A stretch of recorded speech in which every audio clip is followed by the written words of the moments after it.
Good morning. Check this out. I got something really excited to show you. Ready? The sun is shining. We haven't had the sunshine in a couple weeks, so I'm going to seize the opportunity of this great day to run the sawmill all day. But I don't have any logs ready, so I have to spend the morning cutting trees down, and then this afternoon get the sawmill fired up and mill up a bunch of lumber. Primarily, the goal of today is to mill up a bunch of red oak for the trim in my house. My wife and I are remodeling our house, and one of the things that we want to do is put new trim in. So I tore out all the old stuff, and now I am working on putting in the new stuff. I have some red oak that's milled and dried and all ready to go, but I need more to finish all the trim in the house. It's a lot of red oak. So I'm gonna go cut some trees down and get the sawmill fired up and get to work. Should be a fun day. Got a couple wedges, hammer. Oh, that's where that light went. I'm looking for that thing. Got the saw.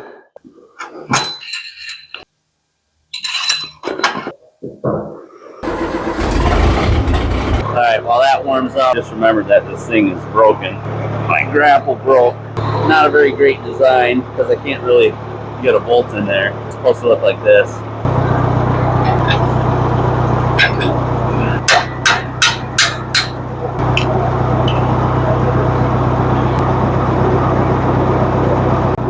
So in an ideal world, I'd be able to get two nuts on the back of this bolt, like this one, and to lock them together so they don't come unthreaded, but I don't have room here. Okay. We have technology.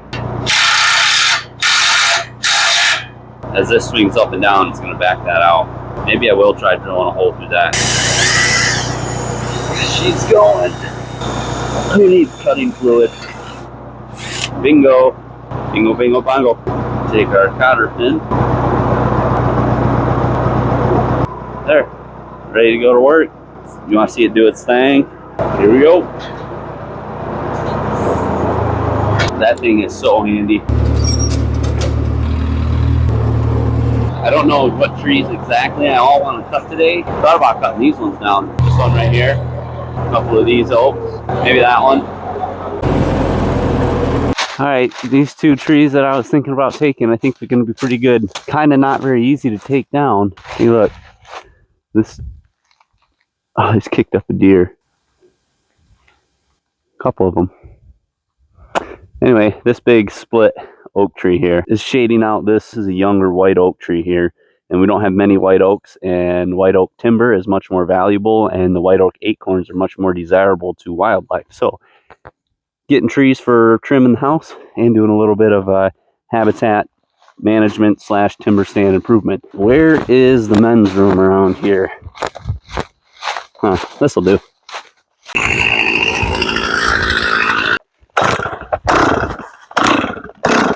Oh, come on.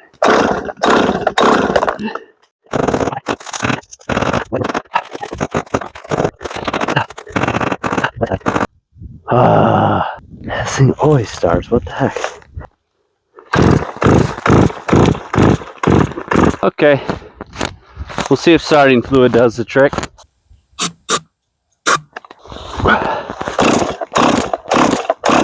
I'm going to use the little saw. That's the way she goes sometimes. Sometimes she goes, sometimes she don't.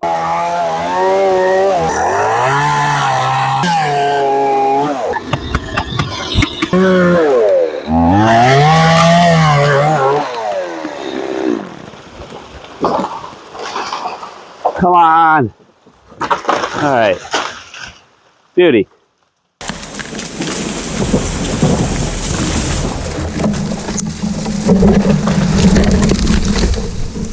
This tree was leaning, so really, I guess like that. And I wanted the tree to go this way as much as possible. So I left some holding wood over here, and I cut all the way through to the hinge on this side. And then I pounded wedges over here, keep the tree held up this way to allow it to fall straight that way. But now I can delimb this and get this over to the sawmill. Got that guy all buzzed up. Got 2 good logs out of it for the sawmill. The rest of it, I'll drag that up to the house, cut that up for firewood. Before I get this out of here, I want to dump this other tree. A little bit sketchy because it's going back up the hill. I'll wedge it to get it to go a little bit more the direction I want. All right, here we go.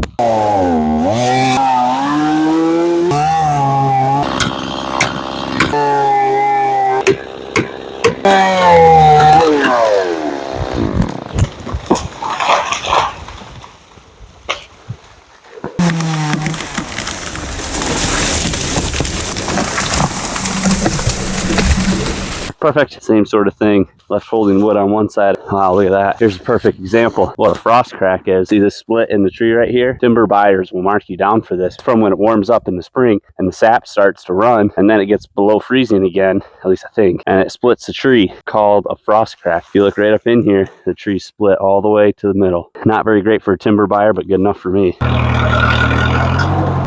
These pallet forks with this grapple are about the handiest thing you can have for a tractor. Look at that.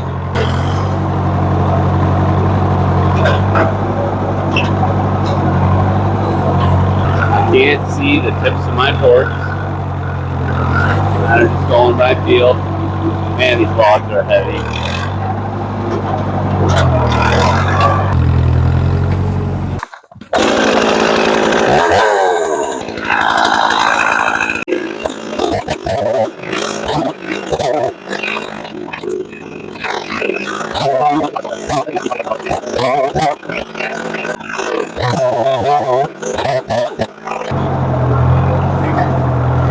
Come here, you.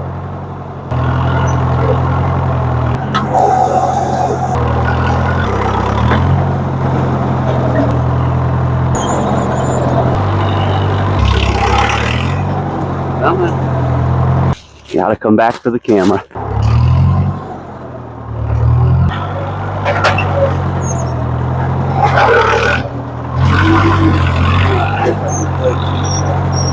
Oh boy, that's heavy.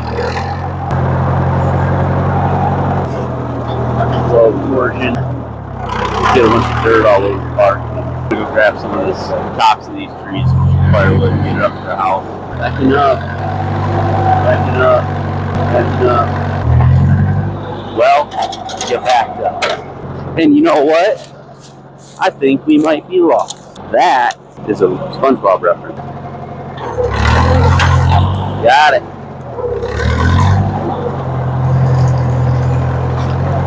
Oh boy, a little sketch. Alright. You ate the whole thing in one bite. It is finally time for the fun part. Shout out to Woodland Mills. This is a Woodland Mills sawmill. It's affordable, simple, well built, and very, very capable. Looking at them online, I always thought that it would not work very well, or it would just be kind of cumbersome to use, but it actually is very capable. It works pretty well, and this is their smallest model. If you put a 90-degree fitting on the top of your VP jugs, they pour so much better. Now this aluminum tank up here is for the blade lubricant. When you hit the throttle, it opens up a little valve, slowly pours this lubricant right directly onto the blade. Get to test out my brand new to me cant hook, sponsored by Pratt Valley Farms. Thanks guys, they gave this to me. And tell you what, my wife is pretty cool. She brought me out some iced tea. Oh, she's a keeper. I'm gonna use a couple of these maple chunks over here, cut them up so that I have big stickers so that I can get the pallet forks between my bunks of lumber. That's a little precarious. Oh, okay. Yep. Tensioning the blade is really important. Once you get it tight, go even tighter.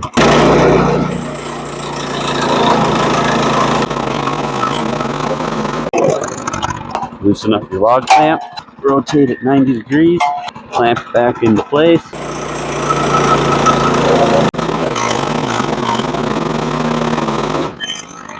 Rotate another 90 degrees. I'm going to go down to my 4-inch mark on my scale here.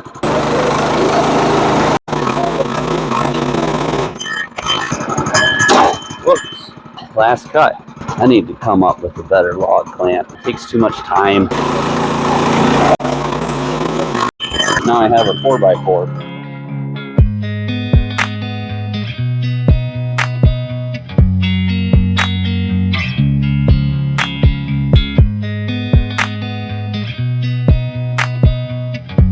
So the logs will come off the sawmill and they'll go right on these bumps so that I can get my pallet forks under the bunk of lumber. And then I'm going to put my taller log stops on.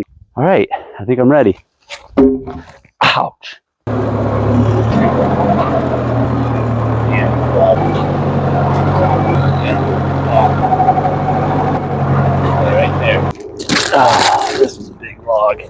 So the sawmill has this scale on it, and as I raise and lower the saw head, the scale moves and shows you where your saw head is at. They make different ones for cutting different thickness lumbers, because the kerf of the blade, which is the thickness of the blade, if you want to cut 1-inch boards and your blade kerf is a 1/16 of an inch, then you have to have a scale that matches that, so that each 1-inch mark is actually 1.16 inches. So I'm gonna go make a couple scales. So I'm gonna take this one and mark it all up so that I have a scale for different thickness boards. All right, so I made up the scale. Kerf of the blade is taken into effect at the thickness of each line. If I want to mill 5/8 boards, I follow each one of these green lines, and after the kerf is taken out, the thickness of the board should be right around 5/8. So I got marks for 5/8, for 3/4, and for 7/8. Ready to go get to work? I mean, it'd be like 13 maybe.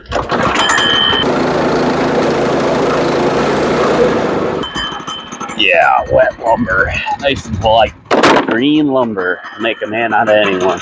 Let's try out the Pratt Valley sponsored cant hook. Oh yeah. Oh yeah. That worked pretty well.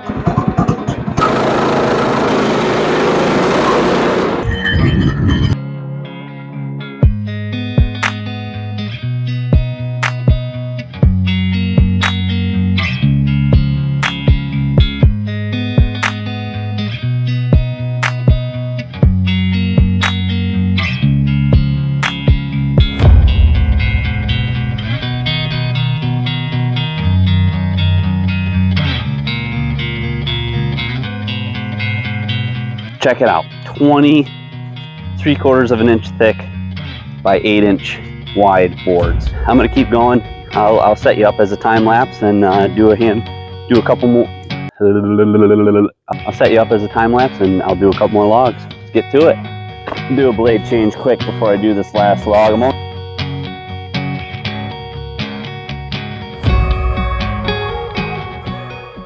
Wrapping up for the day. Sun's going down. Could have been a little more productive, but still managed to get a lot of lumber cut. Have almost enough to do trim in the whole house. I ended up with 20 1x8s, 24 1x5s, I guess. 14 3/4 inch thick by, they're gonna be 6 inches. Well, I realized that yesterday one of the time lapses that I did had the camera facing the wrong way. So I'll give you one from this morning.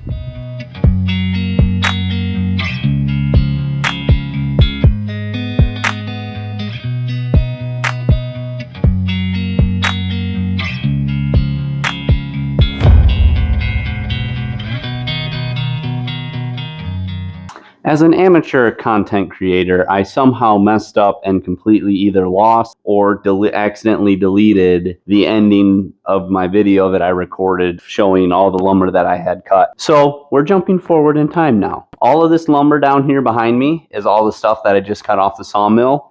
This was about 5 weeks ago. This lumber is already dry and moved into the wood shop, and I'm getting ready to actually start turning it into trim. So here's some of it that I've turned into trim. These are going to be baseboard sections. If you're curious how I got this in about 3 or 4 weeks down to between 6 and 9%, give me a follow, because I'd love for you to see exactly what I did to get this lumber dried so quickly. The other thing is, if you're wondering if it's worth having your own sawmill, if you were to go buy all the lumber that I cut in one day off the sawmill at Home Depot, it would be right around $4,500. Believe it or not, I know that sounds crazy. Now, if you're buying from a hardwood seller or whatever those places are called, you can probably find it for cheaper.